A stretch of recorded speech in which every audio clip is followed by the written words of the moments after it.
Inspiré des comics fables, Telltale Games ont repris l'univers de Bill Willingham pour en faire un jeu d'enquête original qui mêle à la fois mystère et conte noir. Ce jeu, sorti en 2013, on attend toujours la suite, a été pour moi la plus grande réussite du studio. Une expérience qui invite à une réflexion, et je me devais de vous en parler.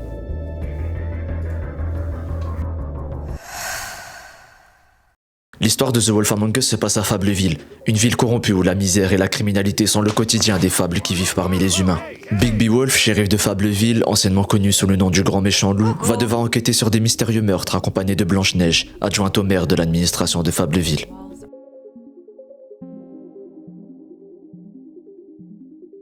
Durant votre enquête, vous ferez la connaissance de plusieurs fables issues de contes de fées que vous connaissez très bien. Sauf qu'ici, vous ne les reconnaîtrez plus. La petite sirène est une travailleuse de nuit qui essaye tant bien que mal de rembourser ses dettes. Le bûcheron, lui, n'a pas sauvé le petit chaperon rouge des griffes du grand méchant loup par bonne foi. Il essayait seulement de la voler. Personne n'est parfait, pourtant vous êtes toujours le problème. Vous êtes et vous resterez toujours le grand méchant loup. Les autres fables vous jugent constamment et leur perception évolue selon si vous choisissez de nourrir ou de combattre votre identité de monstre.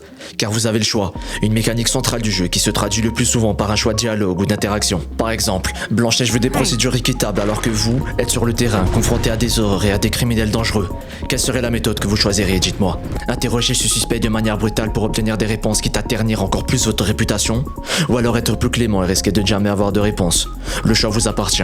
Certains personnages vous pousseront à bout, testant votre limite entre justice et vengeance. The Wolf Among Us est une exploration de l'humanité cachée dans un ancien monstre, de la difficulté d'être juste dans un monde corrompu et de l'impact durable de nos choix même, et surtout quand ils sont ambigus. Car Bigby ne choisit pas ce qu'il a été, il choisit ce qu'il sera.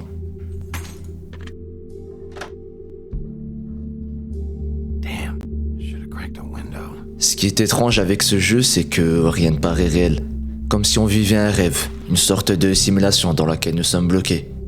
Sans trop rentrer dans le spoil, le jeu nous fait comprendre qu'il y a quelque chose de plus gros qui se trame, sans nous dire pour autant de quoi il s'agit. Un plot twist dans un plot twist si on veut.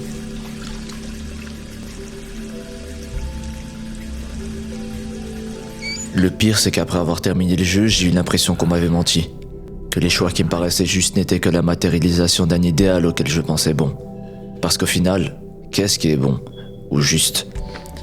Tuer un innocent est une chose horrible à faire. Mais tuer un criminel qui menace de commettre des horreurs encore plus graves l'est-il vraiment? Est-ce que c'est dans notre droit de pratiquer notre propre justice si celle du système ne nous convient pas? Là est toute la morale de The Wolf Among Us.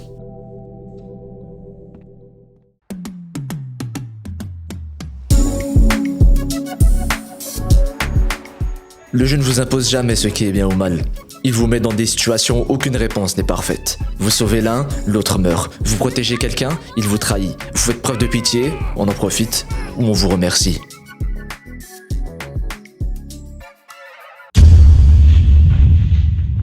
Alors dites-moi, voulez-vous être vu comme un protecteur juste, ou comme un loup incontrôlable? That's gonna leave a mark. Or maybe not.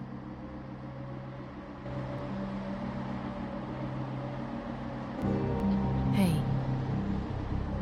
I need to tell you something. What is it? You're not as bad as everyone says you are.